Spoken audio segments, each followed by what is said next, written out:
Hey guys, welcome back to another episode of Small Bites with Lindz. So today we are talking about resilience over routine. Now, this has become a staple in my life, just something very important that I have realized and want to share with you guys today. So I see, since I'm in the fitness industry, lots of people marketing like their morning routine or their workout routine or like the 7-day plan or the 30-day plan of their eating or their workout. And, at the end of the day, I really think it just has come down to it's marketing, it's the way they're making money, and that's great for them. And it can work. But ultimately, long term, these routines are just too strict for anyone to stay on for their entire lives. And really, what I want my podcast and my whole YouTube channel to be about is creating ways of living your life that are doable. It's got to have a little bit of flexibility. So that's where this resilience component is coming in that I want to talk about. So yeah, routines can be great, but the problem is that life is constantly throwing change at us. That is the one thing we know that is true. We can make plans, but things are just not going to go as planned. Sometimes we are a lot more tired than we expected to be one day, and we've decided we're going to do this crazy run or this really hard workout.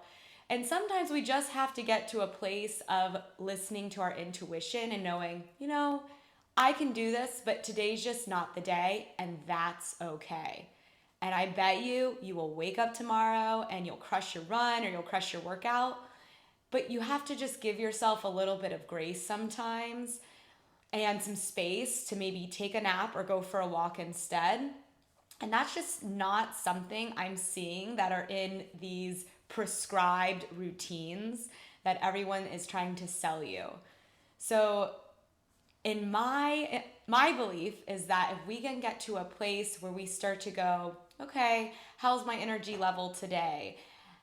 For food and exercise. If you're really tired, then you need to focus on getting in more nutritious foods or the timing of your meals. And then still try to do some movement, but do some movement that feels good and that you have an interest in. Maybe you're like, ooh, today laying on the floor and stretching sounds amazing. Then you should do that. The other reason people are not sticking with routines is exactly that. It's not even enjoyable. You're like, oh, do I have to do this workout? Oh, do I have to eat this chicken breast? If it's something you don't like, once you've fallen off the bandwagon, because it will most likely happen because it's something that's kind of insufferable. Once you've fallen off the bandwagon, you know that you didn't enjoy the routine to begin with, so it's so much harder to start the routine back up. So I think this should be a very clear sign to all of us that maybe these really strict routines aren't the best way to go about living our life. So I don't really like to call it like our diet or like our strict training plan. Just moving your body and eating foods that make you feel good should be our focus. And all of this focus on just like, oh, looking down, oh, today I'm supposed to do a 30-minute weight day. And oh, I'm really tired. I barely slept last night. The kids woke me up at 4 a.m. and I've got 5 work meetings today. I think that should be when we go, take a deep breath and touch base with ourselves. What do we need today that could be a little bit better than pushing ourselves so hard? Not to say you can't push yourself really hard, but I think we're living so much in this like rush, go life that I think most of us actually need to slow down and get a little bit more in touch with ourselves rather than listening to so many other people telling us what to do. I like in yoga, they say the self is the guru. The self is the teacher. So we have all the answers that we need, but we keep asking everybody else. And I think the reason is because we're so not in touch with ourselves. So that is something I truly believe. We really have to get back in touch with ourselves. So guys, instead of looking at a small picture, for instance, like a 7-day eating plan or a 7-day workout plan, let's for a second think about big picture.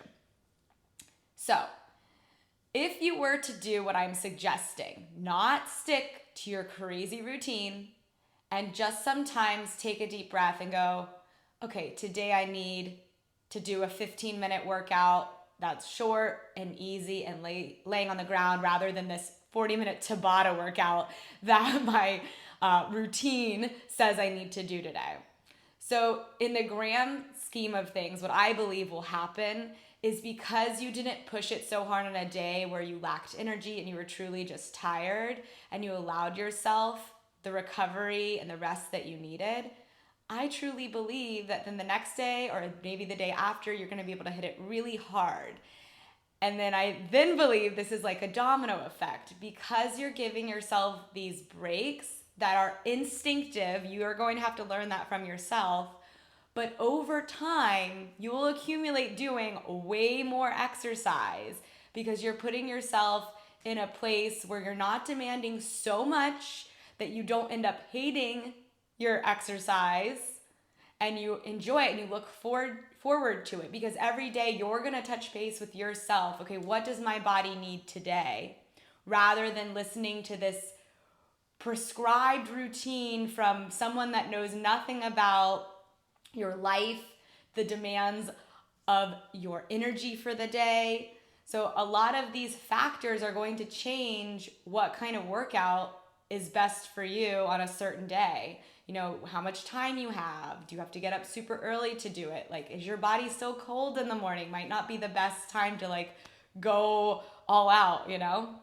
So thinking big picture, over time, if you give yourself this space, I believe you will be so much more active in your whole life than if you just force every day. It's got to be the hardest thing.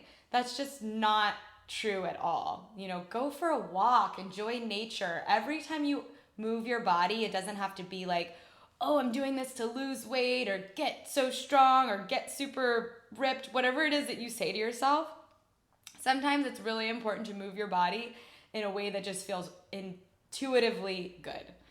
So that is my little spiel for today. Resilience over routine.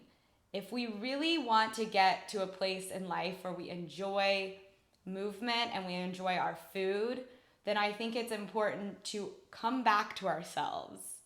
And that might be like really foreign to you, and that's okay. But that's a place then that you need to start putting the work in. So nobody can tell you exactly what you need to eat and what you need to do every day to move your body. You have to start to learn those cues for yourself.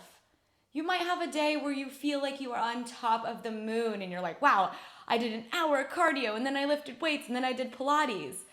And then you know what? In a day or two from then, if you feel like zonked and tired and you don't want to work out, then it's okay. Like, it's one day. Instead of putting yourself through like hell basically and making yourself feel bad for not moving, just accept where your energy's at and do other forms of self-care. So that was what I wanted to chat with you guys today. This is something I practice. I do not follow a certain workout routine. I try to do cardio, I try to do strength, I like yoga, I like Pilates, but I base all of my movement on what's going on for the day. On weekends when I don't work out or when I don't work as much, especially with clients, then I usually have more time and energy. So maybe I'll do a hike and a strength training workout. On a client day that I have 6 clients and I'm driving to people, that could be like, I don't know, a 10, 12-hour day. You know, if I move for 20 minutes, usually that day I don't want to do anything like high heart rate. It's like a yoga or something, and that's great. Like, there's just not putting so much pressure on ourselves and starting to manage our energy a little bit better. I think we'll have really good positive reflections in your life for sure. And the same thing with my eating. I do not follow a diet. I follow listening to my body. When it's hungry, I eat. When it's not, I don't. What I'm craving, I try to usually make a healthy version of it, but I eat all the things. I eat chocolate, pizza, wine, all the things. I know what's good for me and what's not necessarily like the healthiest thing. And it's fine to not always eat the healthiest thing. I think if we get to this place where we're just putting less pressure on it, we're less likely to explode and not let food or fitness have power over us, but we're staying in control of it. So guys, if you have any thoughts, questions, if you'd like me to do a part 2 on this, I would certainly love to hear your feedback in the comments. But this is Small Bites with Lindz, just some thoughts I had for you guys today. I hope it's helpful. I know we're all on this journey together and we're all learning together. So please subscribe to my podcast. And if you are interested in moving your body with me, my YouTube channel is Pilates on Demand with Lindsay. So you can check that out. And I will be chatting with you guys on the next episode. Bye, guys.